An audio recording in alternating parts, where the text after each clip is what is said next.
하나님 말씀 보시겠습니다. 하나님 말씀은 예레미야서 27장입니다. 제가 준 성경은 구약성경 1094쪽입니다. 할렐루야. 오늘 새벽 오신 여러분 감사합니다. 오늘 예레미야 27장 분별은 순종에서 시작됩니다 라는 제목을 가지고 은혜 나누기를 원합니다. 저는 27장은 3개의 단락으로 나눴어요. 1절부터 11절은 멍에를 맨 예레미야, 12절부터 15절은 왕이여 돌아오라, 16절부터 22절은 제사장들이여 돌아오라 라고 이렇게 제가 제목을 붙이셨습니다. 자, 오늘 27장은 1절을 보게 되면 여호와의 김이 다스리기 시작할 때다라고 이렇게 기록이 되어 있는데요. 근데 오늘 우리가 읽은 말씀 보면 3절도 보고 이 3절에 보면 시드기야가 나오기 때문에 이거는 여호와김 시대인지 시드기야 시대인지를 잘 분별이 안 되는 그런 것입니다. 그래서 저도 좀 연구를 하고 이렇게 보니까 이 문맥상으로 보게 되면 시드기야 왕 즉위 초 4년에 있었던 것으로 보는 것이 타당하다고 합니다. 그때에는 예루살렘에 모압, 암몬, 에돔, 두루, 시돈 사신들이 다 모여가지고 바벨론을 대항하기 위해서 모였기 때문에 여기 1절에 나오는 여호와김 시대라기보다는 시드기야로 보는 게 좋다. 그래서 번역의 오류 또는 이렇게 옮겨 적는 과정에서 좀 오류가 생겼을 것이다 라고 이렇게 봅니다. 또 하나는 왜 시드기야 시대라고 28장을 보냐면 29장, 28장 우리가 내일도 보겠지만 그때도 똑같이 멍에라는 단어가 나옵니다. 그래서 시드기야 왕이 나오고 멍에 이야기를 하면서 27장과 28장은 동시대에 시드기야 시대 때에 있었던 이야기입니다. 근데 이 시대가 언제냐면 이 바벨론이 이 남유다를 침공을 하는데 1차, 2차, 3차 어떤 학자들은 4차까지로 얘기를 하는데 지금 시대가 언제면 1차 침공과 2차 침공 있은 후에 시대가 바로 오늘 27장이에요. 그래서 저는 27장을 보면서 그때 많은 1차, 2차 침공에 의해서 예루살렘에 있는 모든 성전에 있는 금으로 둘러싸인 아름다운 보화 그런 성전의 기물들이 다 바벨론으로 빼앗긴 그 상태에 있을 때에 있었던 시대가 바로 지금의 이 시대예요. 그래서 저는 이 말씀을 보면서 우리가 만약에 지금 내가 시드기야 왕이고 이스라엘 나라가 지금 바벨론에 의해서 침략을 당해서 1차, 2차 동안 침략당한 이후에 그때의 믿음 생활, 신앙 생활은 어떻게 할까라고 한번 제가 곰곰이 저를 또 생각해 보게 되었어요. 왜냐하면 이 시드기야는 1차, 2차 동안 하나님의 징벌에 의해서 침공을 당했고 어제도 제가 말씀드렸죠. 성전 신앙. 절대 우리 예루살렘 성전은 무너지지 않는 헛된 믿음이 깨진 상태에 있을 때 이 시드기야 왕이 취한 게 뭐냐면 동맹을 맺는 거예요. 정치적으로 바벨론에게 대항을 하기 위해서 모든 나라의 그 사신들을 예루살렘에 모여서 그들과 함께 의논을 하기 시작하는 거예요. 그래서 이거 보면서도 솔직히 저는 제가 놀랐던 게 예루살렘 성전에는 거룩한 곳이잖아요. 하나님이 이방인들을 절대로 들이지 말라고 한 곳인데 모압 왕, 암몬 왕, 두로와 시돈 왕 이런 사람들 이방 사람들과 같이 지금 이 거룩한 곳에서 회의하고 있고 전략을 짜고 있는 걸 보면서도 진짜 하나님의 말씀이 무너진 시대가 이때구나 하는 것을 제가 보게 됐어요. 여러분 우리가 살다가 보면 인생에 참 많은 어려움들이 있습니다. 환난도 있고 역경도 있고 생각지 못한 일들이 종종 일어납니다.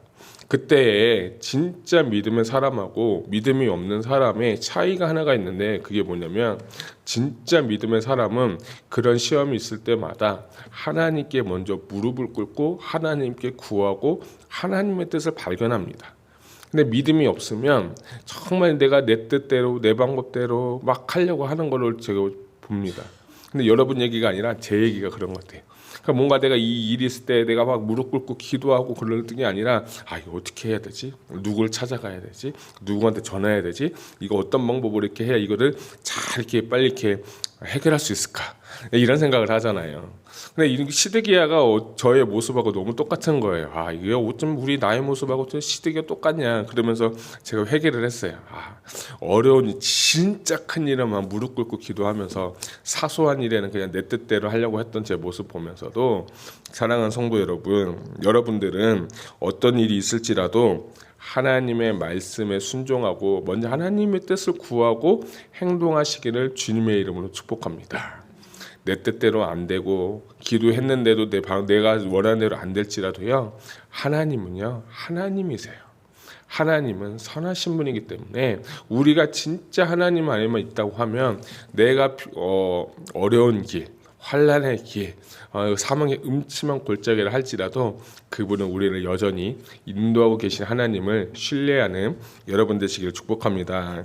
2절을 보니까 여호와께서 이와 같이 내게 말씀하시되 너는 줄과 멍에를 만들어 내 목에 걸라라고 합니다. 이게 줄과 멍에를 매라고 한 게 오늘 27장하고 또 28장에도 또 다른 멍에가 나오는데요. 2절에도 멍에가 나오고 8절과 11절에도 또 멍에가 나오고 28장에도 또 멍에라는 단어가 나오는데 제가 좀 연구를 해보니까 2절에 나와 있는 멍에는 히브리어로 모타라고 하고요.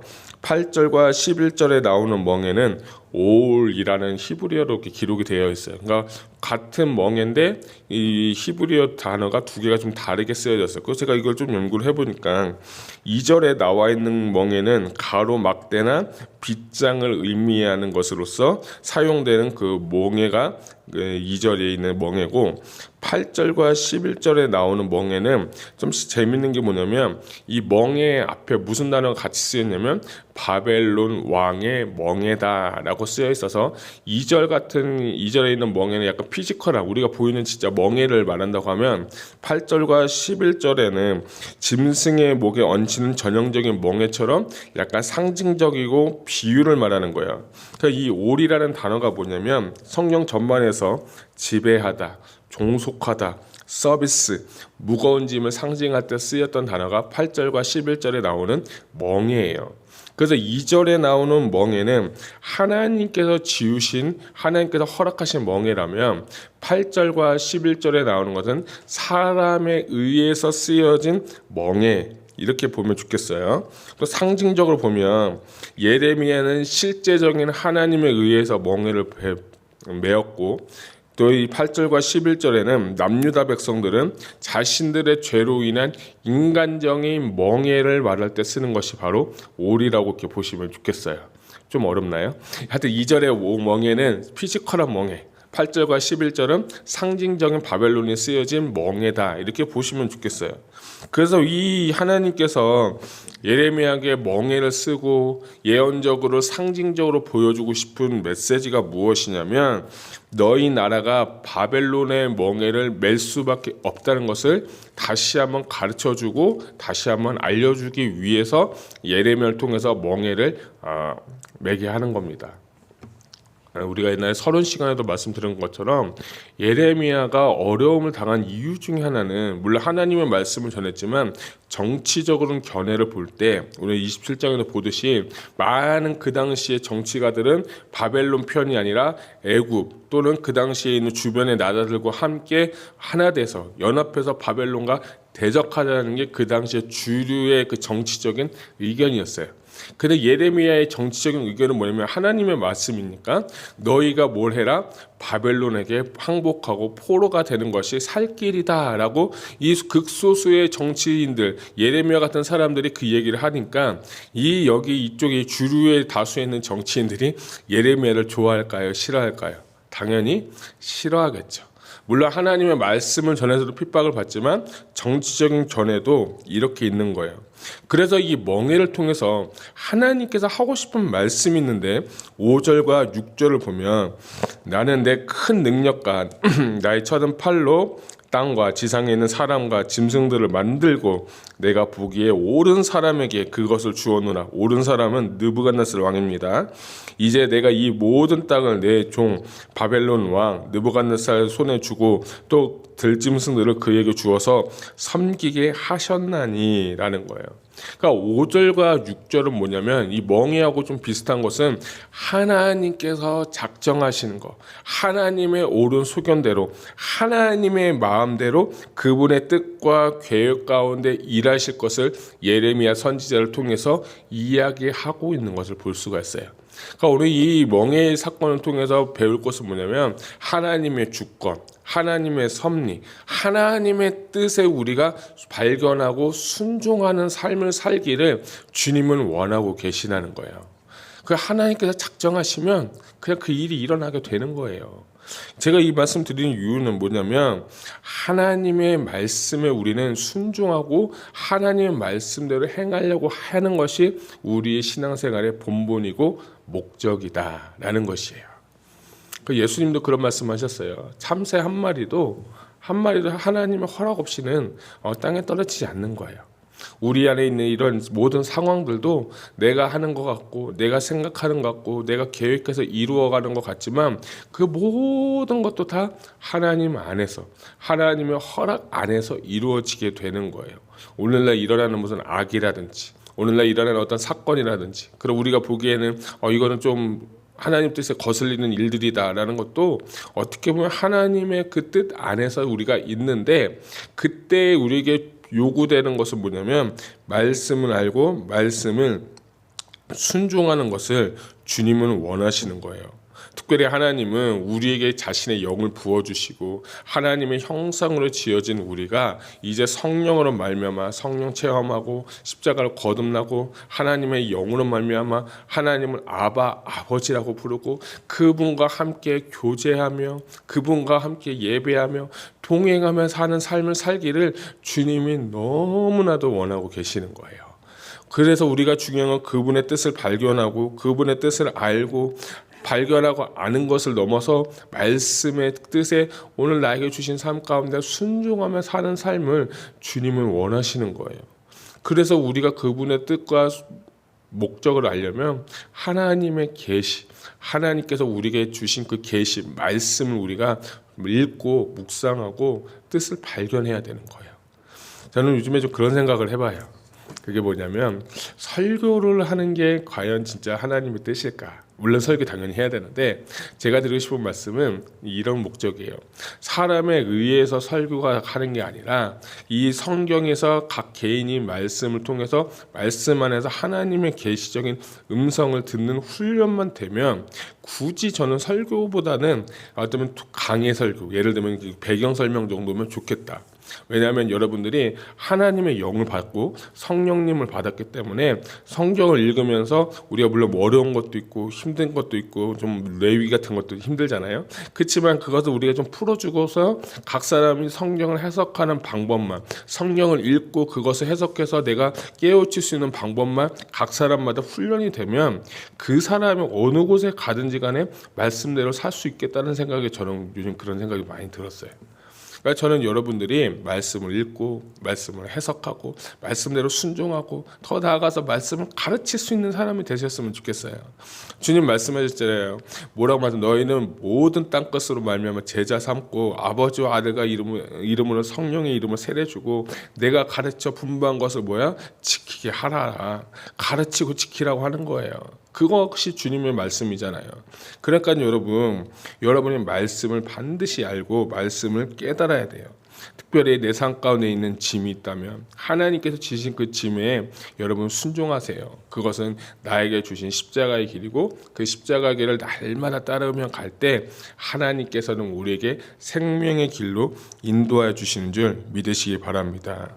특별히 하나님을 신뢰하면서 말씀을 순종하면서 사는 삶이 진짜 하나님께서 지으신 멍에를 매는 삶이 바로 그런 삶인 것입니다. 예레미야 2장 20절은 또 다른 멍에가 나오는데 내가 옛적부터 내 멍에를 꺾고 내 결박을 끊으며 말하기를 나는 순종하지 아니하리라 라고 했어요. 그러니까 2장에 나오는 이 멍에하고 8절과 11절에 나오는 이 멍에는 똑같이 올인데 하나님의 뜻에 순종하지 못하는 그 멍에 하나님께 우리가 반하는 그런 삶을 살 때 주님은 그것을 원치 않는다는 거예요. 특별히 주님은 뭐라 말씀하시냐면 수고하고 무거운 짐진 자 다 내게로 와 내가 너를 쉬게 하리라고 했어요. 정말 우리 주님과 함께 같이 멍에를 맺고 내게 와서 배워라. 내 멍에는 쉽고 내 집은 가볍다라고 했는데 그때 주님께서 말하는 멍에는 뭐냐면 우리 혼자 지는 멍에가 아니라 주님이 우리와 같이 져주시는 멍에이기 때문에 가볍고 내 짐은 쉽다고 말씀하시는 거예요. 여러분 잘 생각하세요. 여러분 우리 인생은 내가 혼자 지는 게 아니라 주님이 우리와 같이 멍에를 지고 가시는 겁니다. 이 27장 2절에 나온 예레미야가 쓴 멍에도 혼자 졌지만 하나님이 지우시고 하나님이 함께 하시기 때문에 그 멍에를 질 수가 있게 되는 거예요. 저는 이 말씀 준비하면서 나에게 주신 십자가, 나에게 주신 멍에, 이것에 대해서 정말 힘들고 때로는 괴롭고 외롭고 하돈하고 그렇지만 그것을 통해서 내가 십자가의 삶을 통해서 나아가면 아무든지 나를 따라오려거든 자기 부인하고 자기 십자가 지고 나를 따르라고 했잖아요. 그 십자가 지고 사는 삶 가운데 그 길 끝에는 생명의 삶이 반드시 있다는 거예요. 그 길 끝에는 주님께서 영생을 우리에게 허락하셨다는 거예요. 그것이 믿어지고 그것이 발견되어지게 되니까 이 멍에가, 이 문제가 오히려 나에게는 고난이 아니라 어려움이 아니라 축복이 되게 되는 거예요. 오히려 그걸 통해서 내가 주님과 함께 할 수 있는 길이 되는구나. 그런 것을 전 좀 발견하게 되었습니다. 특별히 이제 12절부터 15절까지는 예레미야가 선지자들한테 하는 말씀인데, 여러분 그런 거 있죠. 우리 여러분 제가 이제 미국에 처음 와서 이제 캐시를 할 때 이제 캐시 사장님이 이제 주유소 사장님이 하는 얘기가 뭐냐면 이 그 좀 나쁜 사람들이 와가지고 이 캐시를 줄 때 100불짜리를 줄 때 위조 지폐를 준다고 합니다. 그 항상 100불 이상은 받을 때는 그 위조 지폐를 이렇게 검사하는 팬들이 있더라고요. 저는 처음 봤어요 그때. 검사해가지고 이게 맞으면은 되는데 안 맞으면 절대 바꿔주지 말라. 그래서 100불을 위조 지폐 주고 한 1불짜리 1불짜리 사고 90몇 불을 가져가면 이제 이 사장은 손해를 보는 거잖아요. 마찬가지죠. 우리가 이 은행원들을 보게 되면 위조 지폐를 감별을 해요. 위조 지폐를 감별하는 건 뭐냐면 계속해서 훈련해서 딱 지폐만 잡아보면 이게 진짜다 가짜다는 이제 그걸 어떻게 해요? 아는 거예요. 그렇죠? 그런 것처럼 오늘 이 예레미야가 하고 싶은 얘기가 있는데 이 선지자들 특별히 제사장들한테 하고 싶은 얘기는 뭐냐면 너희가 하나님의 말씀에 순종하고 하나님의 말씀을 알면 가짜 선지자, 거짓 선지자들이 얘기를 해도 너희가 그것을 분별할 수 있다라고 이 예레미야는 이야기하고 있는 것을 볼 수가 있어요. 특별히 12절부터 15절까지는 이 왕들에게 하는 얘기인데 시드기야 왕한테 하는 얘기는 뭐냐면 절대로 거짓 선지자들의 말에 속지 말라라는 거예요. 13절 12절 보면 내가 이 모든 말씀대로 유다의 왕 시드기야에게 전하여 이르되 왕과 백성은 바벨론 왕의 멍에를 목에 메고 그와 그의 백성을 섬기소서 그리하면 사신다.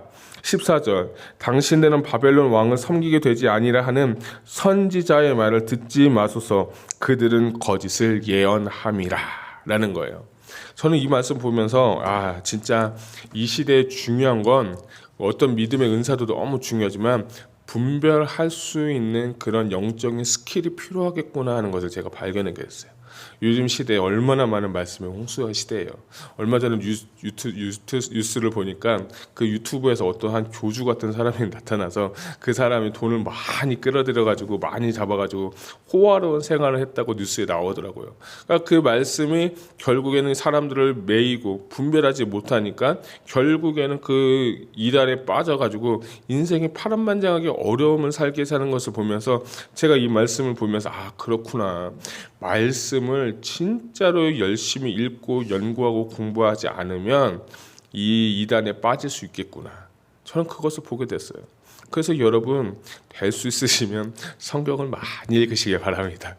많이 읽는다는 건 뭐냐면 위조 지폐를 감별하는 것처럼 우리가 하나님의 말씀 진리 안에 바로 서 있기만 하면 이 말씀이 들었을 때 어떤 얘기를 들었을 때 이것이 진짜 사실인지 아닌지 영적으로 캐치할 수 있는 분별력이 우리 안에 있다는 거예요.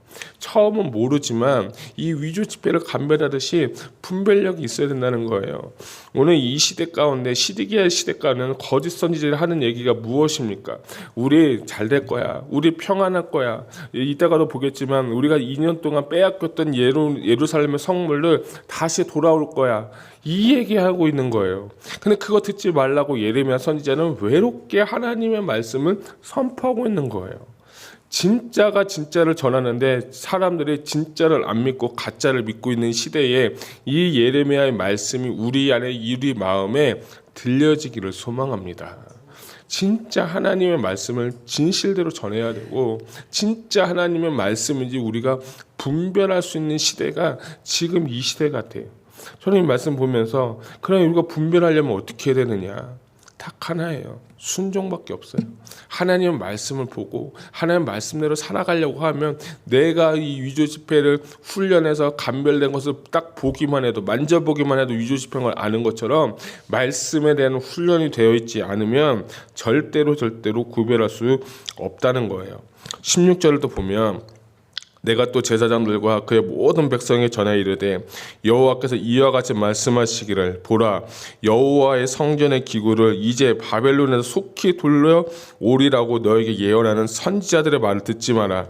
이는 그들이 거짓 예언함이라 하셨다라고 한 거예요. 그러니까 제사장들하고 선지자들 말 듣지 말라는 거예요. 제사장들아 너는 진짜 정신 차려라.